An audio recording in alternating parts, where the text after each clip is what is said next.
Great. So I'd like to call this meeting the Energy Storage Systems Study Committee, the ESSSC, to order at 4:38. The first item is to look at the minutes from the previous meeting. Are there any comments on those minutes? I've just made a few very minor corrections of spelling, but no changes to any meaning, nor did I make any significant additions. I had Oh. one on page 2, the 1, 2, 3, 4, fifth paragraph down starts Judy. We need a list of, This one, Judy, no, page 2. page 2.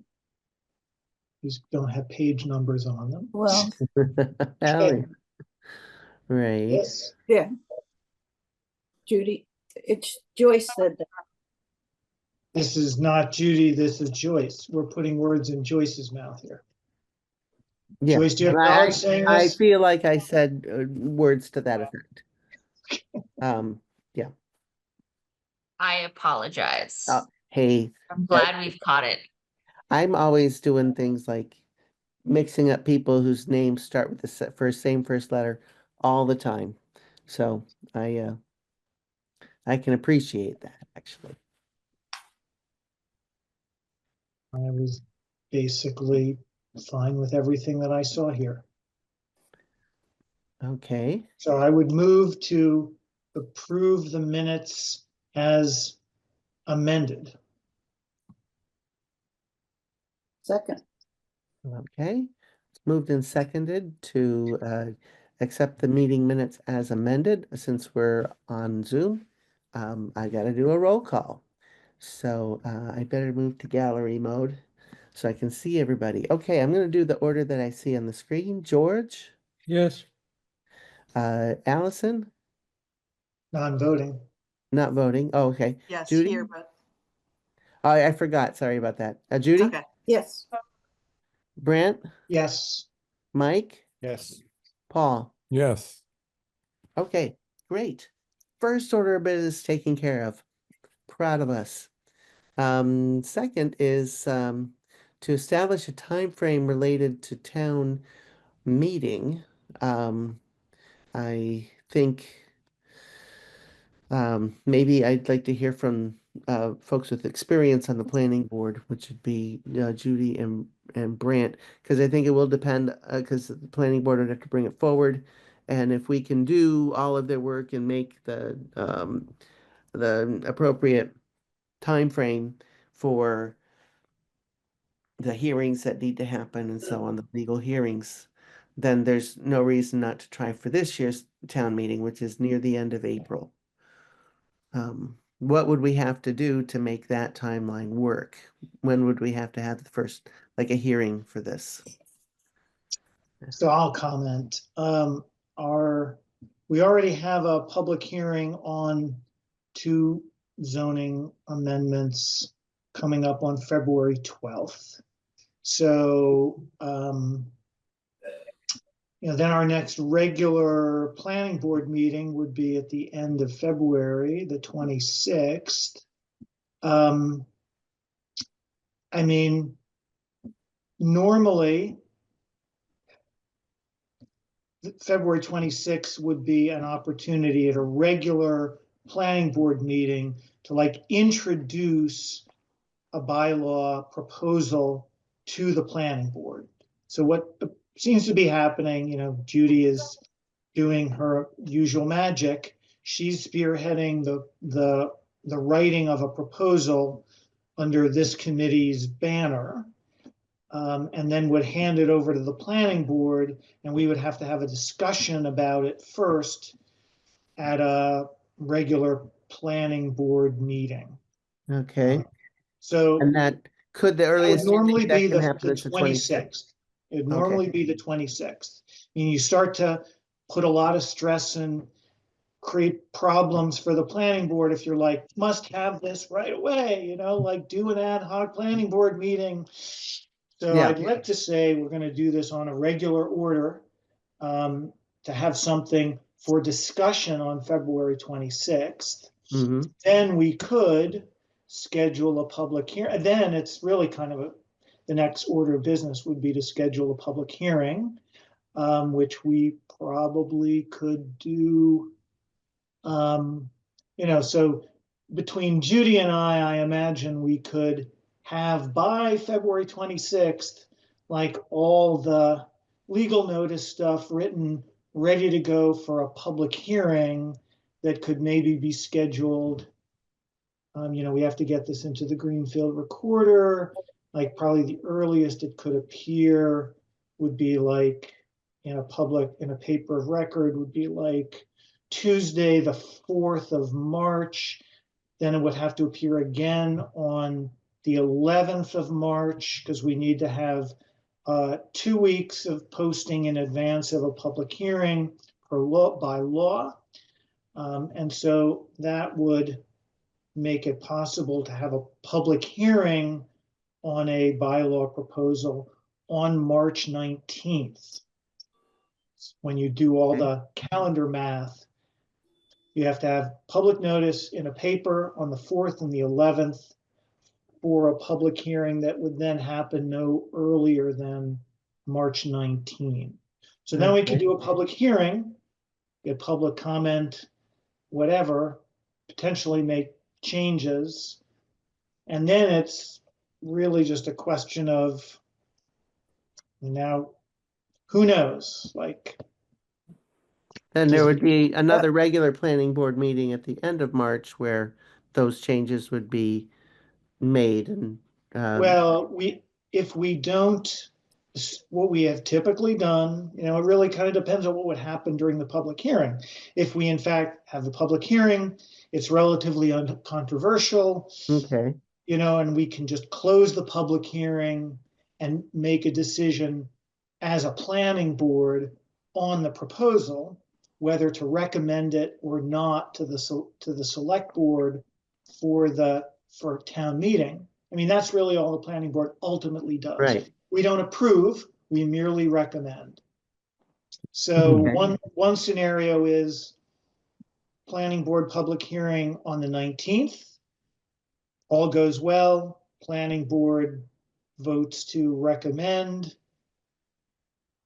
And then we kind of throw it over to the select board, and then it's on you, Joyce, and your friends, like when you could get everything done and your meeting schedule to get a warrant and a public get everything done for town meeting.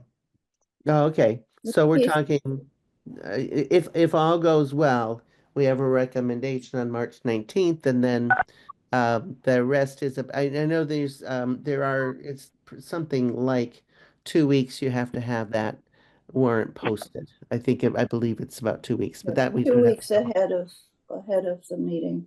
Pardon? It's 2 weeks ahead of the meeting and 2 weeks out of the meeting, so that has to happen by mid-April yeah. or early April would be good. Yeah. I mean, I'll just comment, which there's is a little bit. Yeah.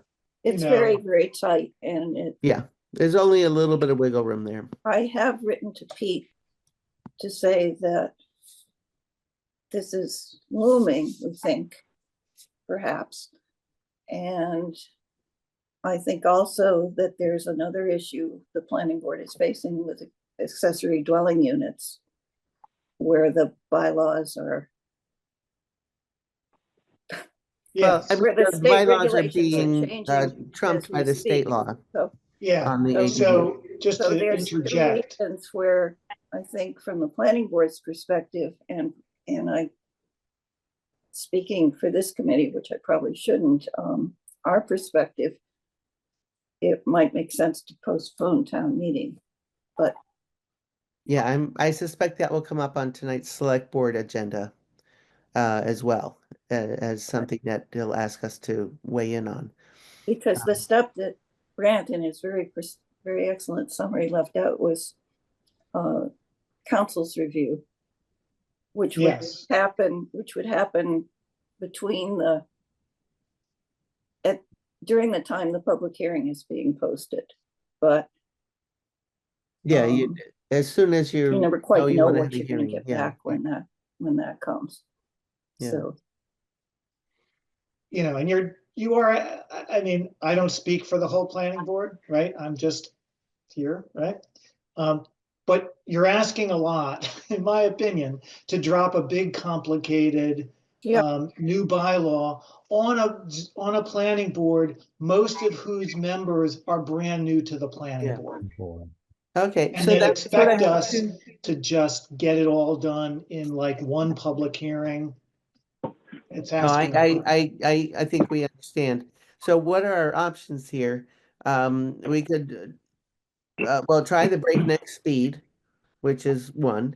If the select board moved the town meeting by a month ahead, say, would that 1 month be enough? Or should we be planning for this to be a year from now? What is the urgency on this? Because those are kind of our two options. This is not a bylaw we want to drop in a special town meeting, I don't think. Well, I was going to ask that question. I mean, I guess Do we? Maybe you that's another could, option. it's always been a select board, maybe policy is too strong, but the planning board has always kind of understood from the select board, like, don't try anything complicated in terms of zoning amendments at special town meetings because they're poorly attended and residents tend to think that, we're slipping things in, through the back door, right? And yeah, and it's not you're right, it's not a policy, but it's just a good idea in municipal government overall to try to do major things at annual town meeting where you have better input. It's just better democracy that way. Right. I That's I have a question here about the timing.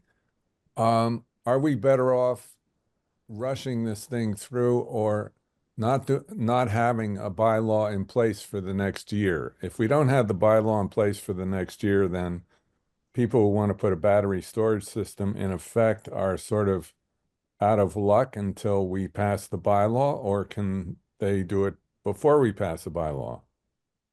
we sent a message to Pete to ask him to ask town council that question and have not gotten a response. Okay. Yeah. My impression is that they could do it without the bylaw. I think Grant disagrees, or Grant, I'm not sure. I don't know the words in his mouth. I think the way it would work is that if somebody wanted to do it, they would come to the zoning board and the zoning board would say, well, there's nothing in our bylaws that allow this. You can't do it. And they would say, well, I'm sorry, but the state law says no undue regulation. No, Yeah. what is it? Undue regulation or overly Yes. strict regulation. And Okay. Yeah, so the so risk we're going to take you to court. so the And risk is that we someone would go to would, town council right, and they would say, you're going to lose. right. So we don't need to go into the detail of it, but there is a risk that if we put it off for a year, that someone could come in, or it could be that no one comes in. I mean, it's a risk. It's not a certainty that someone will come in and want to put a huge battery facility right in the aquifer protection basin, you know? right. And That's, and it would take time. It would definitely, that would involve going to the state. It would involve suing the town. Like, they couldn't bypass the implied prohibition in our zoning. But, And, But I right, don't think we would go to court. See, that's yeah, it. yeah. And We yeah, would I just agree roll with over. Judy on that. And it's when they get the application in that matters. yeah, Yeah. So let me ask this, and this is, again, you're not speaking for the planning board. Is it more important to get something about ADUs in at this town meeting than ESS? Like, which one would be the priority? Because ADUs, the state has done that. I don't know what we would really change about our bylaws to make it more consistent or compliant. Um, I, I don't see ADUs as a safety issue in the same way that ESS could be a safety issue. So in my mind, it's more important to work on an ESS bylaw than it is to work on an ADU. I But would agree with that on the basis that the ADU changes to the bylaw will just be to what the state permits anyway. So I don't And see so, any so what's downside. the rush to get that on the books? I mean, So I do disagree. Oh, Reasonable people can disagree. yeah. Yeah. Hey, yeah. I feel that and it is shared with, I know this to be shared among other members of the planning board, that right now we know our zoning bylaws with respect to accessory dwelling units to be out of compliance with the new state law. And so now people who want to create ADUs have an opportunity to start doing that basically starting on February 2nd. And it would be the same kind of thing where if we didn't get it in for this annual town meeting, we'd have to wait a year, and a lot can happen with ADUs in a year. Again, there's some controversy, like some people say no ADUs are going to be built in Whately anytime soon because we don't have, public sewer. And yeah, there's just a lot of unknowns. JD Ross, who's a builder, is adamant in his belief that ADUs are coming and people are gonna start building right away. no, I We agree also with have already, sorry, Judy, let me continue. Sure. We already have a draft ADU bylaw that's relatively short and sweet, that's been run by FERCog and gotten good feedback from FERCog. Like, I think we're not far on the planning board from being able to bring a short, sweet, understandable, effective ADU bylaw to this town meeting without a kind of a hair on fire, crazy urgency thing. And yes, I do frankly see it's more important that we do that than my current opinion about battery storage is that I know everyone's afraid of it. I don't see it happening fast and Whately. I do recognize that there are safety concerns, so I'm not poo-pooing that. But I think that we have more time to get a battery storage bylaw in place. And no matter what, even looking at Judy's drafts, they're long, they're complicated. I have lots of questions. I just can't promise this group that you drop this long multi-page thing in, much not on me, but on the rest of my planning board members, and we're all just going to sing Kumbaya and approve it. Yeah. You're going to Don't start need to be getting a confrontational, reputation for but pulling up a Paul Antea phrase like kumbaya. yeah, I'm gonna. Yeah. But no, okay, I appreciate what you're saying. And honestly, I don't know what the right answer is if we should try and go for something quickly. I know I've got limited bandwidth to pay attention to the details. If it's really just more realistic to be looking at a 1 year time span, sort of in a way, it'd be like we'll get in line, we'll be first in line for the planning board for kind of the next year's season, so to speak. And I'm actually not uncomfortable with that, but I'm not the only one on the committee. But settling on a timeline would probably be a good idea. How about some others? Michael, George, Paul, and I guess is it Doug who's on the phone? Sure. Well, I'd volunteered to respond about being scared of a battery electric storage system. I mean, I think it's good that we have uh, bylaws protecting us, and I'm certainly not worried if we had a bylaw. It seems to me if we just conform to all the stipulations and regulations by people who really know the field, like the fire prevention people and the electrical people, it's a very low risk proposition. The problem is, of course, if we don't have a bylaw, then I don't know. I don't know what happens if somebody wants to put in a battery storage system. Um, so that's my concern. I think it's I think it's a lot more likely to see ADUs springing up. I don't know if like mushrooms is a good analogy, but certainly more so than battery electric storage systems. I don't think we're, especially big battery electric storage systems. And I think if somebody did want to do, and we didn't have the bylaws, did want to place a megawatt hour storage system somewhere, that would certainly have to be inspected, at least by some people, including the building inspector, the electrical inspector. And, I think I think we could wait for a year before we tackle this if people think it's too onerous an issue to deal with, and we don't have enough time to really present it in good form to the town meeting in May, I guess it is. April. April, okay. So it's a little of a push, but I think Judy and Brent have done a tremendous job in these bylaws. I read them.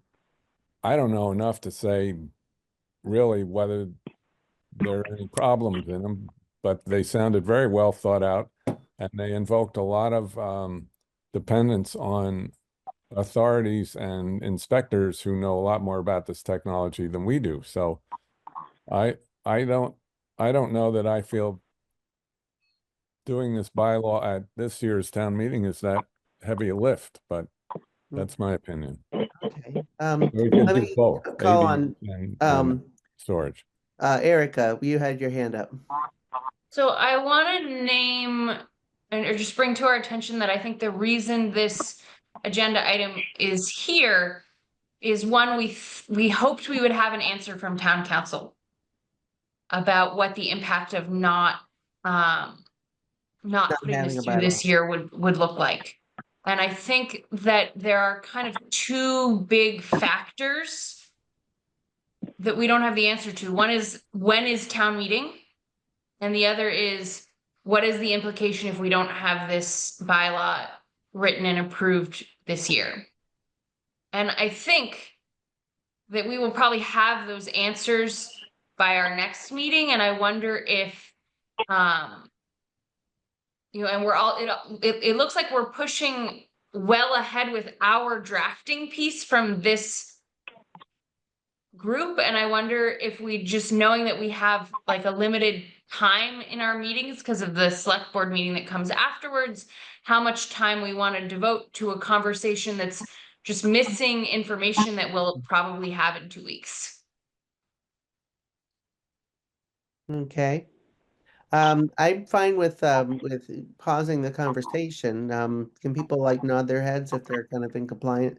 They're agreeing that we maybe Yep. put off a hard decision on that. But and it's good that it's come up because that gives us an idea of when we would have to have something in. And it's January now, but it's going to be February next week. Yeah. Brant, you have your hand up. Well, actually, given that we have Allison from FERCog Yeah. on the call, I thought she might offer some insight, like we've just had this discussion about the relative urgency of battery storage bylaws and systems coming in. Well, yeah, she's the next thing on the agenda. So Yeah. freedom of speech, we're going to let Allison say whatever the heck she wants. And hopefully she'll say things that are helpful to us. But I feel like I'm okay with moving past agenda item 2 without having a decision on it at this point. Is there anybody who wants to say something else about that before we move to Allison? Nope. Real quickly, Paul. Yeah, I just thought perhaps in order to accelerate the process or do it more efficiently, our committee haven't voted that this bylaw is the one we'd like to see, but but perhaps we could forward what we do have to the select board to give them a heads up of what's coming down the pike, and we won't hit them 2 weeks later with something brand new and big. They've at least had a chance to know that this is in the pipeline and it may be coming towards a town meeting near you in the near future. Yeah. I think since I'm on here, that's what I report back. So tonight's meeting, there's liaison reports, and I will report back that we're fuzzy on the timeline, that it's going to be really hard to meet April, I think 28th is the current set date for the town meeting. I'm happy to report that back. The 28th would be really hard. Um, Moving it to May might make it possible. We don't really know um, from our town council whether that's enough, right? Whether we're willing to take that 1 year risk. And I know you think it might not be a heavy lift, but what I'm hearing from people with experience on the planning board is that it might be a heavy lift, and that under the situation that we're in right now. So, Doug, did you want to say something too? Oh, no, no, Okay, I think, no. all right. Okay, then let's move to let Allison give us some of the benefit. Let us have the benefit of Allison's knowledge, and maybe she can comment on the time frame as well. Allison, let me turn it over to you. Hi, everyone. Thanks for having me. I'm Allison. I'm a land use and natural resource planner at the FERCog. I've been working with some towns on this topic, and I met with Erica when she came to the office a couple of weeks ago and mentioned that your committee was meeting about it. So I just wanted to join and answer questions or tell you what's been going on in other towns. So with regard to urgency, I mean, I can't say for sure. I mean, I've really only heard of the project coming into Wendell, so it's not like, there's a big storm of these applications coming forward. But I agree with everything that Judy said I mean, you'll have to wait for town council to confirm, but yeah, not having a bylaw doesn't mean that it can't happen. And in terms of timeline, again, that's all up to you. I haven't seen your draft bylaw, so I don't know, what's in there or what might be trickier to educate voters about and whatnot. But I do know that would probably be, if town meeting is within like 3 or 4 months, that would be tough. What I can offer is my colleague developed a zoning bylaw calculator. So then you type in the town meeting date, and then it backdates everything for you in terms of when you would have to have a hearing, when you would have to have the legal notices in. So I could send that to Brant, and then you could use it, and then see the list of everything you need to do and digest that. But hats off to you if you want to do it in a couple of months. But other than that, what would be helpful? Would it be, do you want to hear about what I worked on with Sunderland? Do you just have more general questions? How can I be most helpful? Hmm. I would say maybe Judy or Brant, let them go first, or unless anybody who wants to speak up, go right ahead. Well, we Go ahead, have Judy. seen your bylaw for Sunderland, and one thing that I was very impressed was that you used an acreage limitation for size rather than a power limitation capacity. And I realized that probably came from their original solar bylaw, but did you discuss why that happened and how you came to the various sizes you did? Yeah, we chose that based on their solar bylaw. And I think we were I was working with, maybe some of you have worked with Peggy Sloan. She was the former planning director, worked on zoning for many, many decades. And at the time, she was working with the town of Wendell, and they were trying to come up with something. They ended up scrapping the acreage and just went for an outright prohibition, which the AG knocked down. But we were thinking in terms of what's a reasonable size where it could be argued that you're not unreasonably prohibiting the development of these facilities, but doing something that's correctly sized for the community. So looking at the solar bylaw and the zoning districts in town, 4 acres seem to be a reasonable size. I did note, I I don't know if you had time to review the letter from the Attorney General's office. Yeah, it's interesting, chock full of good information, if you can get past the legal citations, but they did call out that acreage limitation could, it's a gray area. So it could be contested, but they didn't say that we had to change it. But yeah, short answer is that Thank you. it was linked to their solar.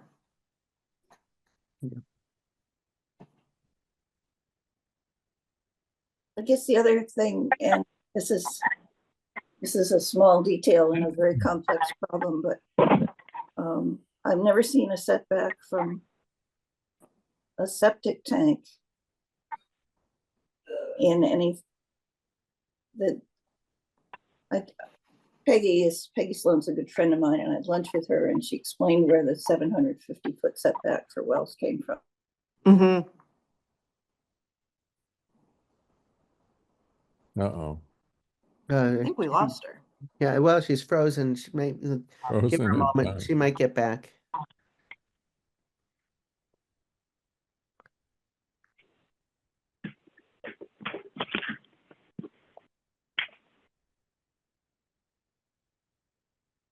Hmm. So, oh, okay, we did lose her. She'll be back in a moment then. Um, yeah. Brant is there we go. I had all kinds of wonderful things to say while I'm muted. You got to mute, Yeah, Judy. one of the things that was on my mind while looking over Judy's draft, and by the way, just kudos to Judy for doing the work. I can take no credit for any of the drafting that has gone around so far. That's all Judy and her expertise of over many years on the planning. But there are a number of numbers that get encoded into bylaws, various setbacks and things like that. And so to you, Allison, I guess a question based on maybe your experience with Sunderland or other towns, like the defensibility and rationale behind these setbacks. I've been concerned for some time that numbers built into bylaws, you must be X number of feet from this and Y number of feet from that, are honestly not very justifiable. They're just like people pluck numbers out of the air that sort of felt good. And sometimes they do it because they're really not trying to facilitate something. They're just trying to deter through zoning, like throw up enough hurdles. You got to be 1,000 feet from schools and 5,000 feet from churches and 10,000 feet from this and that and the other, mostly to just make it really hard for any of these things to go in. And so in the Sunderland case, can you comment on where some of these setback numbers got rationalized so that they could be defended? Because I am very worried in this situation of, opening up the town to lawsuits saying, you put this kind of setback in and it's unreasonable and we're contesting it, and because there's no basis for it in law or precedent. I'm wondering if you could comment on that, Allison. Yeah, all fair points. Totally understand. I mean, yeah, it is such a sticky subject. I understand wanting to be extra cautious around what, could be challenged. So the 750-foot setback, so yeah, 750 feet from any water supply, well, and or septic system. If I remember correctly, we pulled that from wellhead protection area regulations from the Department of Environmental Protection. Right. So that's what, and I believe that we did put a footnote in the bylaw to reference that Yeah, you did. citation. So we did. Good. Okay, great. I'm glad we did. That's what I remember. Because we were also concerned that seemed like a large setback, but there was a planning board member who is a hydrogeologist, so that was one of her big concerns. So we came with that setback, cited it. Yeah, I think the main thing is if you have a setback, just citing why you chose that. And Mhm. it's best if you can link it to other regulations. And I think the other one that we had was like fencing at an 8-foot height. Again, I think that's something that's referenced or is like a, common height throughout Sunderland's zoning regulations for other facilities. So long as things match and are defensible, I think that's okay. But yeah, definitely Mhm. be careful with the setbacks. Okay, good. I have a general question about setbacks, but more so about changes to bylaws.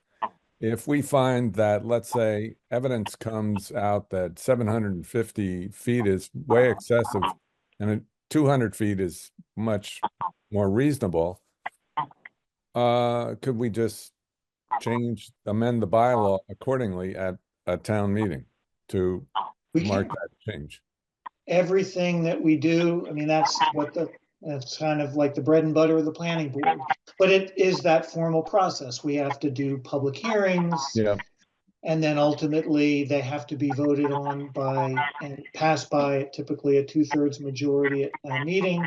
Then they have to pass muster with the Attorney General's office before they can really take effect. So it can't just happen like quick turnaround. right. And that's good. I get the inertial guidance system at work there. And I also think that gives us some relief that this is not being written in concrete. Maybe Right. it's being written in wood or something, but we can change it if it turns out to be unduly onerous. Yeah. That's right. The perfect is the Or enemy of the unduly, good. Right. works the other way too, if it's overly restricted, not restrictive enough, that also can be Yeah. changed. Yeah. Good. We can do Yeah. Can I make a quick request? Doug, could you mute? Because I think we're getting a lot of staticky noise from yours. But when you speak, of course, unmute. Thank you so much. Okay, sorry about that. Okay. The other, speaking of lawsuits, so in Sunderland zoning, we limited all of the battery storage facilities to one zoning district in the northeast corner of town, like where they have the gravel pits. It's a smaller commercial zoning district. And so that's the only location where you could have a standalone facility or a solar array with accessory storage. Batteries can only go in that one little district.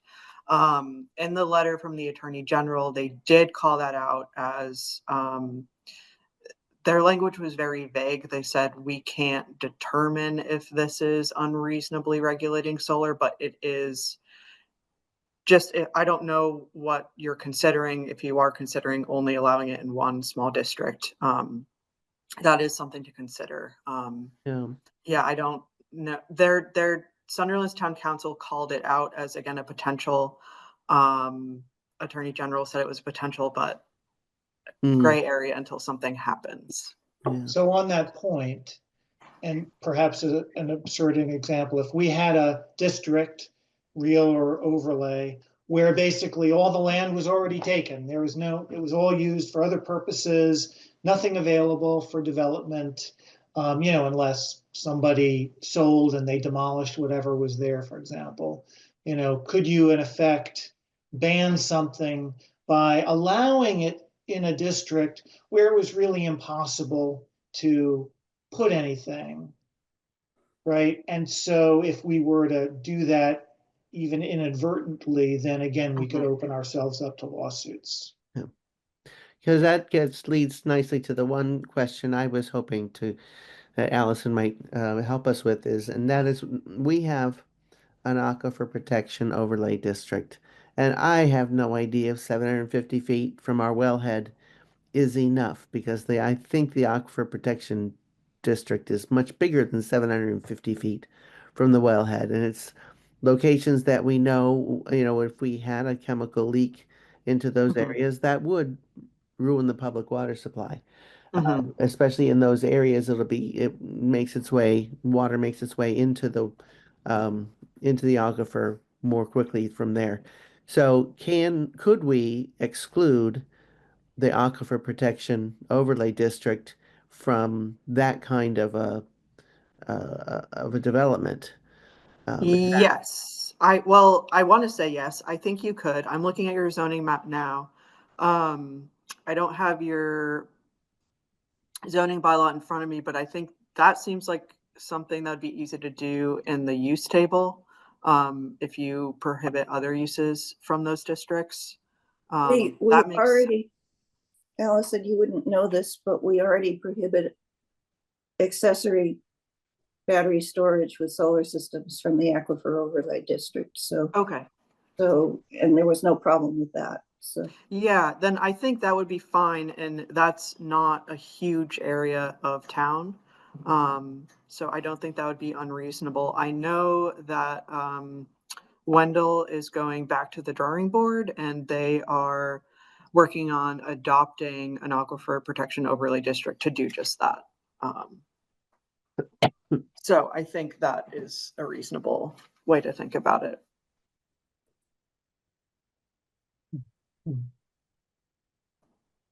Um, and I probably have not read enough about them, so I might be asking a question everybody else already knows. But I think we do not want to prevent folks from being able to put a storage battery, home size storage battery in their homes. And what do you think is a good, like, is that enacted by a size limitation, like below certain size? 50 kilowatt hours 50 kilowatt hours. Is that, I mean, what or do you think less. of that as a limit, the 50 kW, Yeah, kWh, I I'll mean. I'll have to go back in. I can't remember what we did for Sunderland or what the reasoning was, but I think we figured out that what we were doing in the zoning did not affect home battery Yeah. storage. Like if you're just putting the power pack or whatever it's called in your Yeah. garage, that would not be impacted by zoning. Joyce, I'm sorry. Yeah.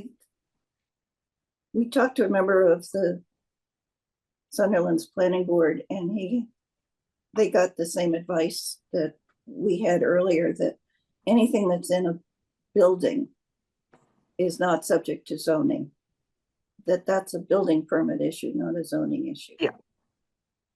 So if it's ground, that's why our solar battery thing bylaw is labeled ground mounted solar batteries. It doesn't apply to things on roofs and we also imposed a small limit so that if it's a home size solar system, ground mounted, it's not covered. So the draft I proposed has both a size limit and also calls for ground mounted, or covers facilities that are in dedicated use buildings, like if you built a building just to hold a large system. Okay. So just it's not just a matter of, oh, they put it in a building, so it doesn't apply to our bylaw if that building is dedicated to. If that building is dedicated and if it's got, I made up a number of 100 kilowatts, which would be like Kilowatt hours, yeah. kilowatt hours, which is like Yeah, which is eight or different 10 from the big 50 kilowatt. Yeah. So, Okay. Judy, with regrets, could I ask you to do something on this particular point? I think it would be helpful to get an inquiry to our building inspector on this very point. Like, to what extent does the building inspector, or would the building inspector pay attention to local zoning when it comes to, owner of a residential dwelling or a commercial business in town wanting to add residential battery storage? I think the building inspector or zoning enforcement officer is the right person to ask this of, say, versus say town council. Do you agree or disagree?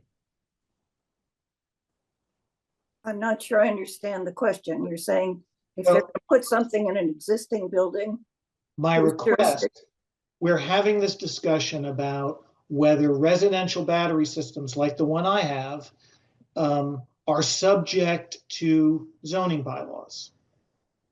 Like, do we need to account for them in your draft zoning bylaw or not? Yeah. I think that is a question for the building inspector. Okay, I could, I just double checked. So yeah, Whately's in the FCC. Yeah. yeah, you're in the cooperative. Jim So I Hawkins. could, Jim I could Hawkins. ask Jeff tomorrow in the office. Our building commissioner is out on medical leave, but I can just ask Jeff. That would be great. I didn't Okay. want to give you an assignment, Oh, Alice, no, you can get, And- yeah, no, it's and I 10 would feet away from normally me. take Hey, this We on do enough myself. business with the FERCog that I think they can do us a solid here. Yeah. Thank you. How big's your system there, Brant? 12.5 kilowatts. Oh, Though I've been told, again, we need to write these bylaws to be somewhat future-proof. Technology is changing and, Yeah, maybe today 50 kilowatts is, it's hard to imagine anything bigger than 50 kilowatts residential or commercial. That's the other thing you need to think about. yeah. So that I always get worried about hard coding certain things in, speculate around technology that could change rapidly. Yeah. I think the way to think about this question is, how big do you want something to be without regulating it? But even the size, battery densities, the technology is changing and you can end up having, remember old batteries that stored very little power were huge. Now you can store a lot of power in a small space and that keeps changing. So, my No, I understand, My- but my it's 12 kilowatt like- hours is in like one file cabinet drawer effectively. No, I understand, but at some point, I think at some size, residential independent standalone structures not in somebody's existing building should be regulated. If they're, Don't disagree. It's just really a question, what's going to be the number? Yep. And how long will any number we pick today stand before we end up being forced?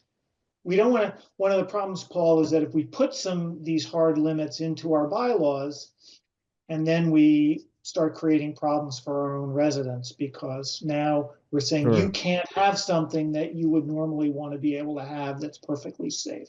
right. And I agree with that. And I think also I see it as a matter similar to having the plumbing inspector inspect your house for gas, natural gas or propane. And there's no size limit on that. It's just if you have a gas hookup, you have to have it inspected, I believe. And the same with electricity. The electrical inspector has to approve if you put a new panel for your service. It doesn't matter how big the service is, you got to get it inspected. Mhm. So I think we're talking about the same thing here with regard to residential. It's not size dependent. Yeah, so my preference generally would be keep this bylaw as simple as possible. And if we don't have to worry about residential and commercial storage, because it's just handled as part of building permits, so much the better. I agree. I would agree if you take commercial out of that sentence.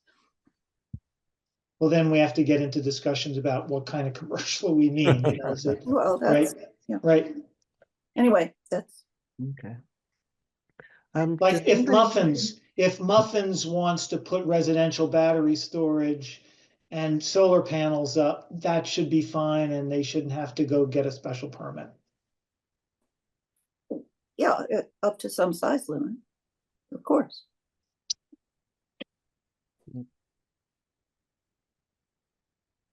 Well, we're getting close to where we've only got about 15, 20 minutes left. So is there anything else anyone wants to ask of Allison? I'll send you the draft bylaws I did. Yeah, that'd be great. I'd love to read It's a it. combination of a zoning bylaw to cover the siting and a general bylaw to cover the ongoing maintenance and inspections, and after the Okay. after operation. It's sort of a combination of Wendell. Yeah, did you see the part in the AG's letter about how in Sunderland's we tried to say that the operator owner operator would be required to pay for ongoing training, and they said that was unlawful. Mhm. Mhm. Okay, all right, great. Yeah. Yeah, but I'd be happy to read it. And then so I'm gonna check on the residential battery question, and I'll send you the zoning timeline calculator. Okay. And All right. maybe also about commercial. Just like what does the building inspector do with respect to battery storage and commercial as well as residential? Okay, yep. George had his hand up, so maybe Yep. one more here from George. Allison, are you aware of other towns in the area that are working on similar bylaws? I did read that Shelburne had it on their agenda this past month. Yep, Shelburne is the only one that I know of who's working on it right now.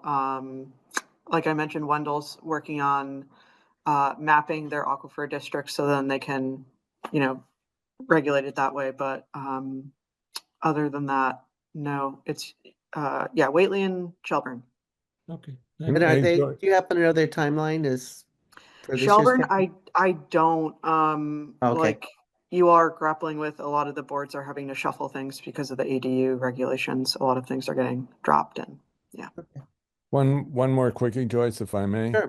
Go And ahead. that is, where do the insurance companies stand on these battery systems? That I do not know. Okay. All right. All right. Well, Well, thank thanks for you. having me and good luck. Thank you. Yeah. Thank Thank you, you. Thanks Allison. so much. Mhm. All right, bye. Bye. Good question, Paul. Thank you. All righty. Well, we've got just a little bit of time to discuss Judy's framework. I'm sure we won't finish it, but how would you like to proceed? Should we put What go if ahead, we- Erica. What if we determine our next meeting time first? And Okay, then we can have all of our time for discussion. sounds good. Um, I'm pulling up my calendar here. Um, this particular time on Tuesdays, I know it works for a lot of people. For me, I might be a little bit late. Um, it's just logistically hard to get from my lab that ends at at 4 o'clock to get home in time to be here at 4:30.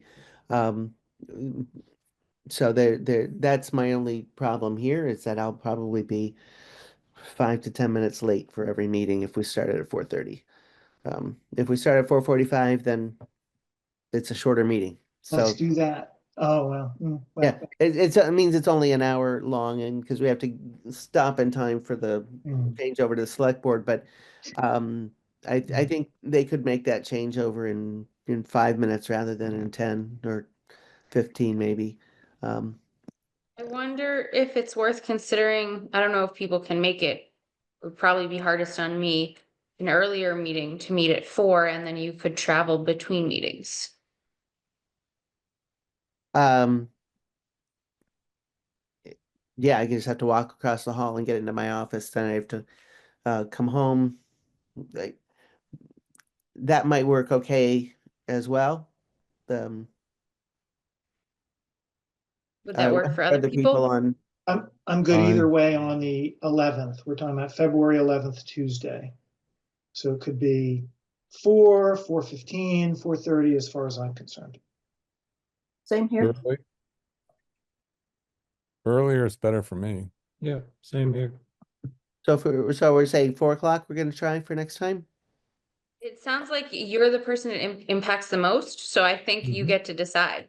No, I'm hearing that everybody else is also available at 4.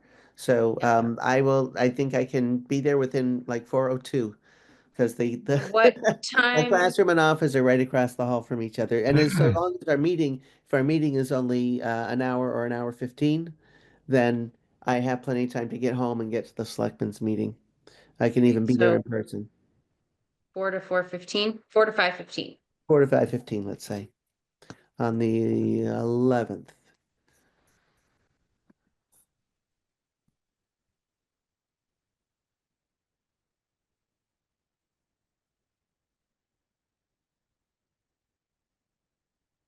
And at that meeting, hopefully we can we'll have enough information to set our um, our timeline, and we'll know whether we have to keep meeting at such close intervals.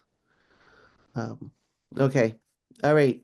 Um, so to discuss Judy's proposal, I'm guessing it might be good if someone's sharing a screen on that who is capable of that and has the document willing to do that. Judy, I mean, I can do that, Judy, or No, I you, can't do it on the. you So can. why don't you go ahead, Brent, and What would you sent around 3 documents, Judy? What would you like me to open and share first? Well, I guess one would start with the general recommendations, but I'm wondering if it might make sense, given the limited amount of time we have left, just to ask if people have any questions about the basic framework and what I was trying to do. I Or have do you wanna- no questions and no time left, so that's where I'm at. okay. Michael, we haven't heard much from you. No, I haven't had a lot to say, but I don't have any questions on what you sent around, Judy. It's an amazing amount of work, and thank you. But no, I don't have any questions from the. I did not read everything Judy had to say in time for this meeting, so I have to I did not do my homework. I did some other homework instead. Um, but so I might be in better shape to ask questions at our next meeting. Who has had the time to take a read through what Judy's presented here?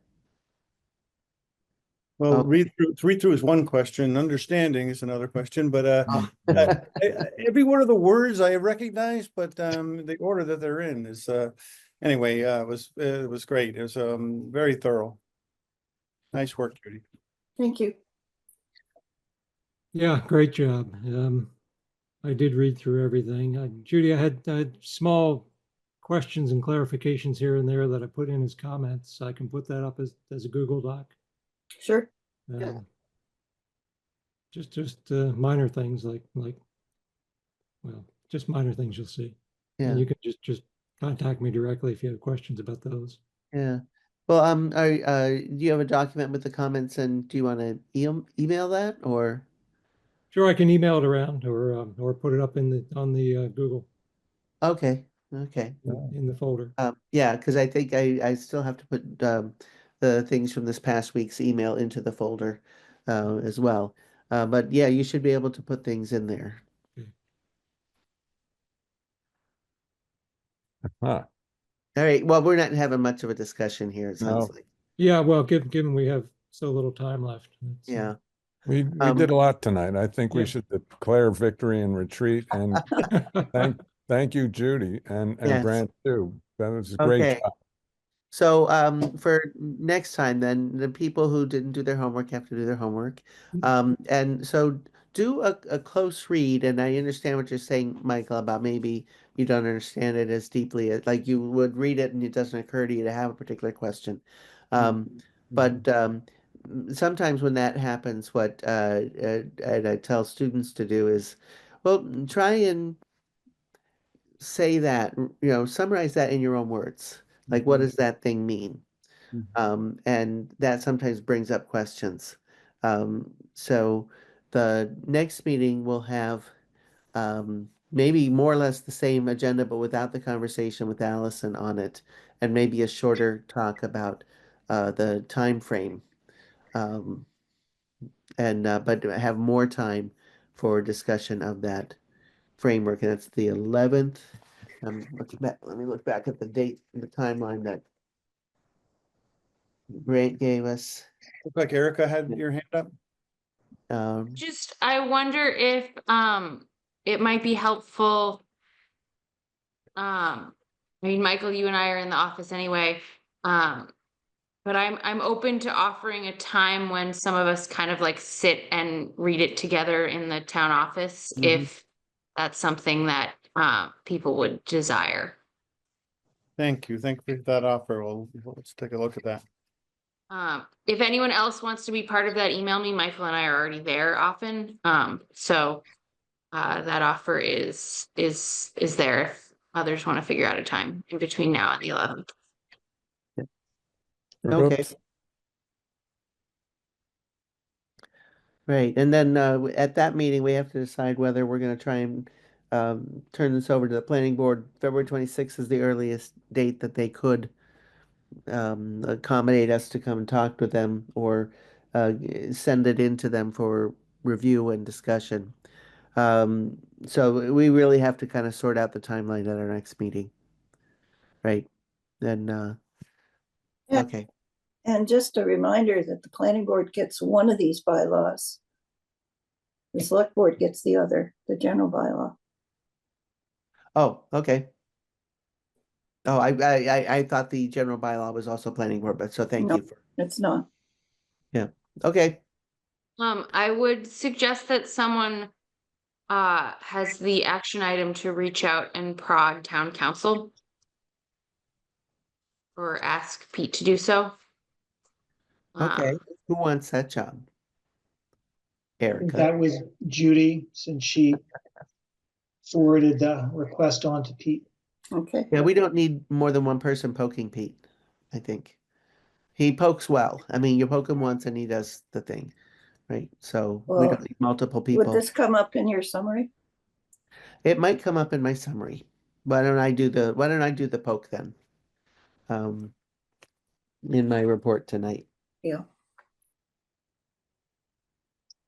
Tomorrow night is a planning board regular meeting. I'll let the planning board know that something like this is coming. And that we're unsure of the time scale. And maybe you can get some feedback from those folks. Right, And you have a draft that's not been highly commented on by us, so that you can actually give them an idea of the length and so on as well. right. I would appreciate that. Thank you. Okay, well, it sounds like we're kind of done. I would hear a motion. I move to adjourn. I'll second that. Okay, roll call vote then. George, Paul, Yes. Mike, Yes. Brent, Yep, Judy, Yes. Doug. Doug is muted. Well, we've got a majority. Yep. Okay, Doug says yes. Okay. All right. Thanks, everybody. Thank All right. you. Uh, Have a good Thank you. good night. Thank you. Okay, good night. See you later. Yeah. Night.